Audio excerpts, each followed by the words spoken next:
Olu lusasazo ngqo lweendaba kumagumbi ethu osasazo kundlunkulu we-SABC e-Auckland Park eRhawutini nazo eziphambili. Accommodation allowances for students in private accommodation will be paid directly to accredited providers. Usihlalo obambeleyo webhodi ye-NSFAS uGqirha Mokoena Maluleke umemelela amaziko emfundo ephakamileyo ukuba afake uluhlu lwawo lwezicelo zabafundi abamkelweyo zonyaka ka-2026 ngokukhawuleza. We reject utterly the actions that the United States has embarked upon and stand with the people of Venezuela. Umongameli Ramaphosa ulibethelele lokuba eli alilamkela inyathelo leMelika ngelixa ethetha kumsitho we-SACP wesikhumbuzo sonyaka wama-31 waswelekayo uJoe Slovo.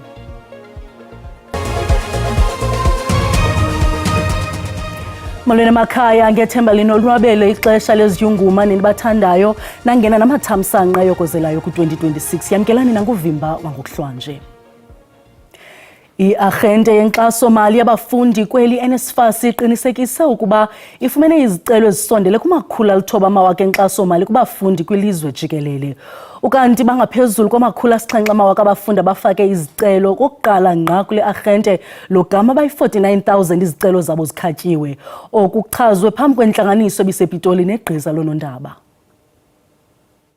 Nanjengoko ixesha lemfundo lifikile, umba wenkxaso-mali yabafundi ixeleshwe kabukhali. Ibhodi yeArhente ejongene nenkxaso-mali yabafundi, i-NSFAS, ilungiselela ukukhawulelana nalo mba nanjengoko sekukho izicelo zabafundi esele ziphicothiwe zabe ziyaphumelela. We received a record of 893,847 applications, a testament to the scale and importance of our mission. Of these, 593,981 applications, which makes up 66.45%, were submitted by female applicants, reflecting the ongoing trend of strong female participation in tertiary education. Le Arhente ithi ifumene izicelo ezingaphaya kwe-49,000 ezikhabileyo, ubukhulu becala lazo izeza abafundi abangafikeleli kwimfuno zemali zengeniso yekhaya. Ikwathe malunga ne-12,000 yabanye abafundi bafake izicelo zemali mboleko kwaye ingabo baphuma kumakhaya angcono. I mean, if you just look at the statistics, 12,000 loan applications versus 800 or close to 900,000 bursary applications. So the uptake does seem to be low. Amaziko emfundo ephakamileyo ayabongozwa ukuba ahloniphe imihle ebekiweyo kwaye ahlaziye neenkcukacha zabafundi kubuxhakaxhaka bale mihla ukuqinisekisa inkqubo yolawulo engenamagingxi-gingxi. The submission of 2026 admission list. Universities are required to upload their 2026 admission list to the NSFAS portal as soon as possible. Ukulandela imingeni ejongwe ngabafundi ngendawo zokuhlala kwiminyaka edlulileyo, i-NSFAS ithi iza kuphumeza imimiselo yenguqu zokuqinisekisa inkqubo ecacileyo nejongwe kwimfuno zabafundi. We've made a very clear commitment that we want the mechanisms and the processes to function effectively this year, and we are willing to be held accountable to that for the academic year. Kuninzi lwabafundi ukuqukumbela izifundo akuthethi inkululeko koko kuza nokuxakaniseka. Okunanjengoko iqhuba ingxoxo ngomthetho oyilwayo ngesiqabu kumatyala emfundo nosisiphakamiso se-EFF. Imibutho yabafundi yohlukene kulomba eminye ixhalabile ukuba lo mthetho ungeza nenkululeko okanye ngongeza ingxaki kusini na. Ulomvila lwemali etyalwa ngabafundi kumaziko emfundo aphakamileyo luviwa ngabo bagaxeleke kule ngxaki. Many employers, they require a certificate for permanent roles. Because I can't access mine, I'm often overlooked or limited to short-term positions, even though I am qualified and I am capable. Trying to pay this debt is very hard. Kodwa ke umbutho wabafundi i-Democratic Alliance Students Organization uthi lo mthetho yilwayo ufamanqa yaye udingeki. So the bill does not speak unto that. So we cannot have a situation where it's seemingly so it's a bill that wants to squeeze in a free-for-all situation. Lokama iSASCO isithi lengxaki ayibangelwa kungabikho kwemali koko indlela imali yoluntu elawulwa ngayo. Student debt is not a shortage of money problem, but rather the misallocation and hoarding of public capital. And so SASCO's position, I think, on the student debt relief bill and its urgency is as follows. I mean, SASCO is critical of the student debt relief bill in its current form. Kwelinye icala i-EFF imile kwelokuba lo mthetho yilwayo ubeka kucace indlela imali yokunceda abafundi abatyalayo ukuba iya kuvelaphi. If you can spend billions bailing out corruption essentially, why don't you bail out the youth of South Africa? So government is going to fill that gap, and the many other sources of income which we've seen when we're going to list it in the bill. Lo gama ziqhuba ingxoxo malunga nengomso lalo mthetho yilwayo wokucinywa kwamatyala abafundi abafana nobuhle bhuqa bathi kunzima ukufumana imisebenzi esisigxina kungekuba basilela kwizifundo zabo koko bavalelwa ngamatyala. Kwindaba ze-SABC ndingumkhokheli bandla ndiseParlamente. Inkundla kaMantyi yaseRhawutini isihlehlisele uLwesibini weveki ezayo isicelo sebheyile sendoda etyholwa ngokubulala usazi wayo uWarwick Stock nokwaziwa njengo-DJ Waras. Until the 13th January 2026, Johannesburg 13 for bail application. You will remain in custody, sir. Thank you. Umtyholwa uye wabanjwa ngokuyanyaniswa nokudubula abulale uWarwick Stock owaziwa njengo-DJ Waras ulindeleke ukuba aze nesicelo sebheyile esisesikweni yaye uza kuhlala elugcinweni de avele kwakho phambi kwenkundla. uVictor Majola oneminyaka engama-44 wabanjwa ngesityholo sesiganeko sokudubula ahlukanise inyama nomphefumlo ka-DJ Waras ngaphandle kwesakhiwo sombindi idolophu waseRhawutini ngomhla we-16 kweyomnga ukutsho ngoDisemba unyaka ophelileyo.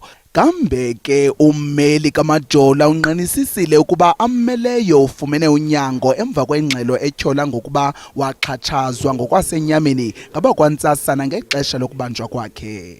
In this court building, as far as I know and my experience in this court building, we have brilliant magistrates who apply their minds, who apply the law, who deal with facts. They are not biased. They don't do any favors or anything of that sort. So on that basis, we are convinced that we are actually going to get bail on behalf of this particular accused.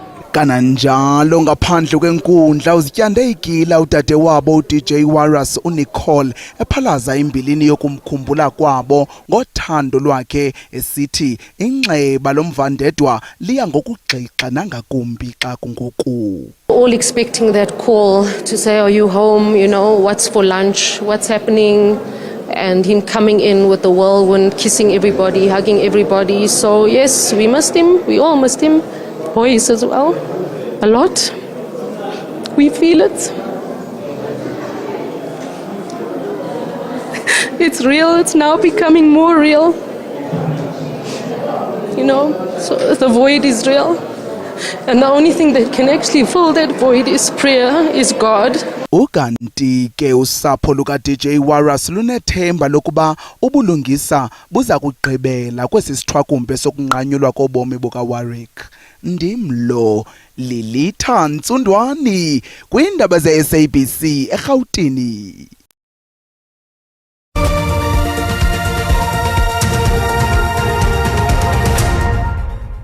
Sinamkele kwakhona kwindaba zelijelo xa sihlabela mgama. Umongameli Cyril Ramaphosa ugxeke iMelika ngesenzo sayo sokungena ixhwili umongameli Nicolas Maduro waseVenezuela nenkosikazi yakhe nabavalelwe eNew York eMelika. Ethetha kumsitho we-SACP wesikhumbuzo sonyaka wama-31 waswelekayo uJoe Slovo, umongameli ulibethelele elokuba eli lixhasa abantu baseVenezuela. Umongameli we-ANC uMnumzana Ramaphosa uvakalise kuzibophelela kombutho wakhe ukuxhasa abantu baseVenezuela nomongameli Nicolas Maduro onqakula udidinjelo eziseleni iMelika. Umongameli we-ANC okwayintloko yombuso umemelele ukukhululwa kokukhawuleza kamongameli Maduro nowakwakhe. It is our commitment to international law and the United Nations Charter that informs our deep concern and action of the United States in Venezuela, which has undermined the territorial integrity and sovereignty of a UN member state called Venezuela. ukanti usosiba jikelele wamakomanisi utyhole urhulumente wasemelika ngokuba sisibhongobhiyane esityhoboza ngobuzwelane sona kwamanye amazwe. The USA has attacked and invaded 70 countries since 1947. This is a butcher state, it's a rogue state, a terrorist state, yes, a criminal state, a gangster state, a mafia state. The worst is that now a moron is in charge, is in power in the most powerful country in the world. Uphantse waqha ukujinga abantwana bedlala xa amalungu e-SACP evuma igwiji esithi awayifuni i-GNU xa iza kuthetha umongameli we-ANC. Kunyanzeleke usekela sihlalo kazolonke we-SACP Mnumzana Thembelani Thulas Nxesi abhula umlilo. Order, comrades. Order, comrades. Comrades, there's one thing which I want you to do. You don't do what other people do in other organizations. When you disagree, you start going.